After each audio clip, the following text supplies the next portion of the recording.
Bonjour à tous, bienvenue dans votre journal des nouvelles technologies Newstack Hebdo au Nasdaq en plein cœur de Times Square.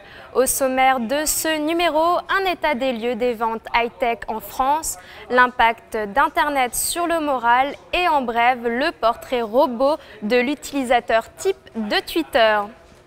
Une percée des smartphones et des tablettes, un recul des ordinateurs, c'est le bilan que l'on peut tirer après la publication des chiffres de vente de 2011.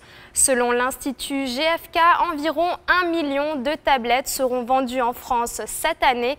Quant aux smartphones, leur achat explose de 80% sur les 5 premiers mois de l'année par rapport à 2010. Il est donc possible qu'à la fin de l'année et pour la première fois, les ventes de smartphones dépassent celles des téléphones classiques. L'autre produit high-tech à la traîne, c'est l'ordinateur. Que ce soit l'ordi de bureau ou portable, leurs ventes baissent à tous les deux de respectivement 16 et 4% sur les 5 premiers mois de 2011 par rapport à la même période l'an passé. Plus généralement, l'Institut GfK révèle que les ventes du secteur électronique dégringolent de 4,1% au premier semestre. Il y a une semaine, on vous parlait de l'impact d'Internet sur l'environnement, mais quelles sont ses conséquences sur notre morale? La déprime et le surmenage, répond l'Université de Cambridge. Selon elle, l'usage excessif des nouvelles technologies renforcerait le sentiment d'insatisfaction et de mal-être. Pour plus d'un tiers des 25-34 ans, l'omniprésence de la technologie les accable, déclare-t-il. Pour mieux respirer, l'étude conseille de se déconnecter, même s'il faut parfois se forcer.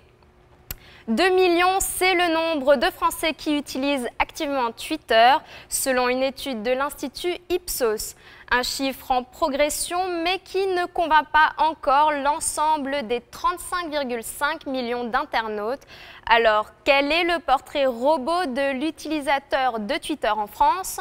Selon cette même étude, il a généralement les caractéristiques suivantes: homme, jeune et habitant en Île-de-France. Bien entendu, Internet n'a aucun secret pour lui, c'est un gros consommateur de vidéos en ligne et il fait ses achats sur le web via les plateformes d'e-commerce. En bref, le parfait tweet addict et le portrait craché du geek. C'est la fin de Newstack Hebdo, je vous donne rendez-vous la semaine prochaine au Nasdaq pour toujours plus de nouvelles du monde technologique avec NYFP.